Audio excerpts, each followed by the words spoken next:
सवाल है कि आस्तिक या नास्तिक कौन है सही। नास्तिक मानता है ईश्वर नहीं है तो भी वैसे ही जीता है। आस्तिक मानता है कि ईश्वर है तो भी उसके जीवन में कोई भेद नहीं। अगर नास्तिक और आस्तिक के जीवन को देखो तो तुम एक सा पाओगे। तो फिर उनके विचारों का क्या परिणाम है, परलोक है या नहीं, इसे तुम नहीं बदलते। और बुद्ध कहते हैं जब तक तुम न बदल जाओ तब तक समय व्यर्थ ही गंवाया। बुद्ध की उत्सुकता तुम्हारी आंतरिक क्रांति में है। बुद्ध बार बार कहते हैं कि मनुष्य की दशा उस आदमी जैसी है जो एक अनजान राह से गुजरता था और एक तीर आकर उसकी छाती में लग गया। वो गिर पड़ा, लोग आ गए, लोग उसका तीर निकालना चाहते थे, लेकिन वो कहता है ठहरो ठहरो, पहले मुझे ये पता चल जाए कि तीर किसने मारा। ठहरो, पहले मुझे ये पता चल जाए कि तीर उसने क्यों मारा।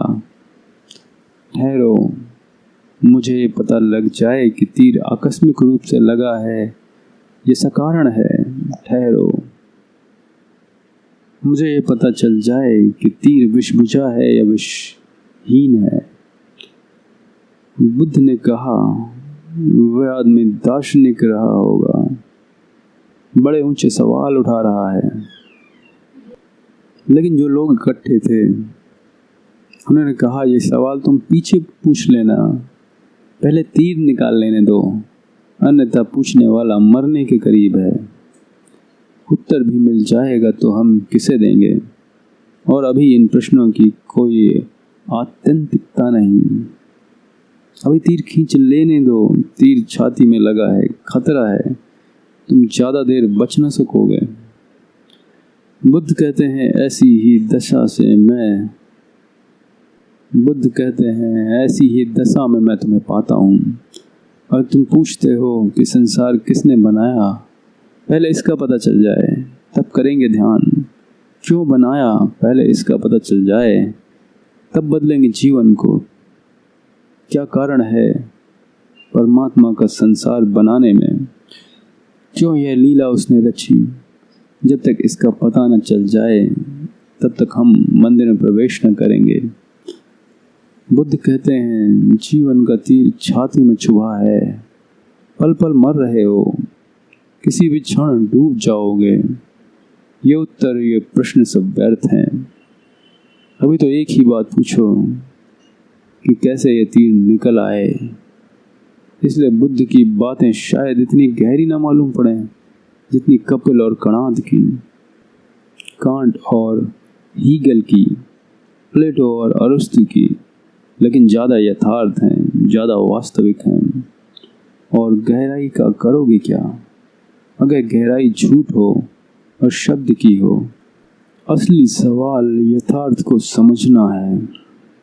बुद्ध पहले मनुष्य हैं जिन्होंने परमात्मा के बिना ध्यान करने की विधि दी है। उन्होंने परमात्मा की मान्यता को ध्यान के लिए आवश्यक न माना, और न केवल परमात्मा की बल्कि आत्मा की धारणा को भी ध्यान के लिए आवश्यक नहीं माना। उन्होंने कहा ध्यान तो स्वास्थ्य है, तुम स्वस्थ हो सकते हो, फिर शेष तुम खोज लेना। मैं तुम्हें रोग से मुक्त करने आया हूँ। कभी कुत्ते को देखा है सूखी हड्डी को चूसता है और रस पाता है, सोचता है कि सूखी हड्डी से लहू निकल रहा है। लहू निकलता नहीं, सूखी हड्डी में कहाँ लहू। लेकिन सूखी हड्डी मुंह में चबाता है तो उसके मुंह से जो लहू बहने लगता है। सूखी हड्डी गड़ती है, चोट करती है, मुंह में लहू निकल आता है। उस लहू को पीता है और सोचता है हड्डी से रस निकल रहा है। लेकिन कुत्ते को समझाओगे तो समझेगा क्या। उसने कभी भीतर प्रवेश करके देखा नहीं कि सूखी हड्डी से कैसा रस निकलेगा। सूखी हड्डी रसहीन है, और अगर रस निकल रहा है तो कहीं मुझसे ही निकलता होगा। मैंने सुना है कि सर्दी की सुबह कुत्ता एक वृक्ष के नीचे धूप ले रहा है और विश्राम कर रहा है। उसी वृक्ष के ऊपर जगह बनाए बैठी है एक बिल्ली। वह भी सुबह की झपकी ले रही है। उसको नींद में बड़े प्रसन्न होते देखकर कुत्ते ने पूछा कि मामला क्या है, तू बड़ी आनंदित मालूम होती है। उस बिल्ली ने कहा, मैंने एक सपना देखा, बड़ा अनूठा सपना, कि वर्षा हो रही है, पानी नहीं गिर रहा, चूहे गिर रहे हैं। कुत्ते ने कहा, ना समझ कहीं की, मूढ़, न शास्त्र का ज्ञान, न पुराण पढ़े, न इतिहास का पता। शास्त्रों में कभी भी ऐसा उल्लेख नहीं है। हाँ, कई दफा वर्षा हुई है। सूखी हड्डियां जरूर बरसी हैं, चूहे कभी नहीं बरसे। लेकिन वह कुत्तों का शास्त्र है। बिल्ली के शास्त्रों में चूहे के बरसने का उल्लेख है। कुत्ते को सूखी हड्डी में रस है, इसलिए उसके पुराण सूखी हड्डियों के पास निर्मित होंगे। बिल्ली को चूहे में रस है तो निश्चित ही चूहे में कुछ ऐसा नहीं है जिसके कारण बिल्ली को रस है। बिल्ली में ही कुछ ऐसा है जो चूहे में रस है। कुत्ते में ही कुछ ऐसा है जो हड्डी में रस है। हमारी वृत्ति में कहीं रस का कारण है, विषय वस्तु में नहीं। यह पहला विश्लेषण है। जीवन का जो रस है वह वस्तु में और विषय में नहीं, वह स्वयं तुम में है। और जब तक तुम उसे विषय में देखोगे तब तक तुम गलत मार्गों पर भटकते रहोगे, क्योंकि तुम विषय का पीछा करोगे। जब तुम देखोगे कि वह रस मुझ में ही है, वह मैंने ही डाला है, वस्तु में वह मैंने ही प्रक्षेपित किया है, वह रस मैंने ही आरोपित किया है, उसी दिन तुम्हारे जीवन में क्रांति शुरू हो जाएगी। तब रस को खोजना हो तो अपने भीतर गहरे जाओ। अब बाहर जाने की कोई ज़रूरत नहीं। दुनिया में दो ही तरह की यात्राएं हैं। एक बाहर की यात्रा है, अधिक लोग उसी यात्रा पर जाते हैं क्योंकि उनको दिखता है कि रस बाहर है, हड्डियों में रस मालूम होता है। फिर कुछ लोग जाग जाते हैं और उन्हें दिखाई पड़ता है बाहर तो रस नहीं है, रस मैं ही डालता हूँ, मैं ही डालता हूँ और मैं ही अपने को भरमा लेता हूँ, रस मुझ में है। तो फिर ये अंतर यात्रा पे जाते हैं। उस अंतर यात्रा को ही बुद्ध ने योग कहा है। विषय रस में शुभ देखते हुए विहार करने वाले, इंद्रियों में असंयत। और जब तुम विषय रस में देखोगे रस, विषय में देखोगे रस, तो तुम्हारी इंद्रियां अपने आप असंयत हो जाएंगी। क्योंकि मन चाहता है भोग लो जितना भोग सको, कुछ चूक न जाए। समय भागा जाता है, जीवन चूका जाता है, मौत करीब आती चली जाती है।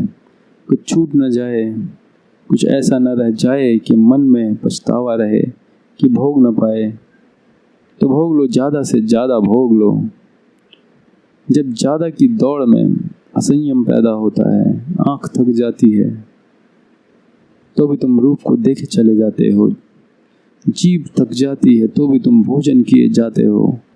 पेट और लेने को तैयार नहीं, फिर भी तुम भरे चले जाते हो। तब रस तो दूर रहा, विरस पैदा होता है। ज़्यादा खाने से कोई आनंदित नहीं होता, पीड़ित होता है। ज़्यादा देखने से आंखें सौंदर्य से भरती नहीं, सिर्फ थकती हैं, धूमिल हो जाती हैं। ज़्यादा दौड़ने से, धन वस्तुएं इकट्ठी करने से भीतर एक तरह की रिक्तता बढ़ती जाती है। कुछ भराव नहीं आता, लेकिन मरते दम तक, आखिरी क्षण तक आदमी भोग लेना चाहता है। मैंने सुना है, गो हाथ को जुम्बिश नहीं, आँखों में तो दम है। रहने दो अभी सागरों मीना मेरे आगे। मर रहे हो हाथ नहीं हिल सकता। गो हाथ की जुम्बिश नहीं, आँखों में तो दम है। अभी देख तो सकता हूँ, इसलिए शराब की प्याली तुम मेरे सामने से मत हटाओ। हाथ बढ़ाकर पी भी नहीं सकता। रहने दे अभी सागरों मीना मेरे आगे, पर देख तो सकते हैं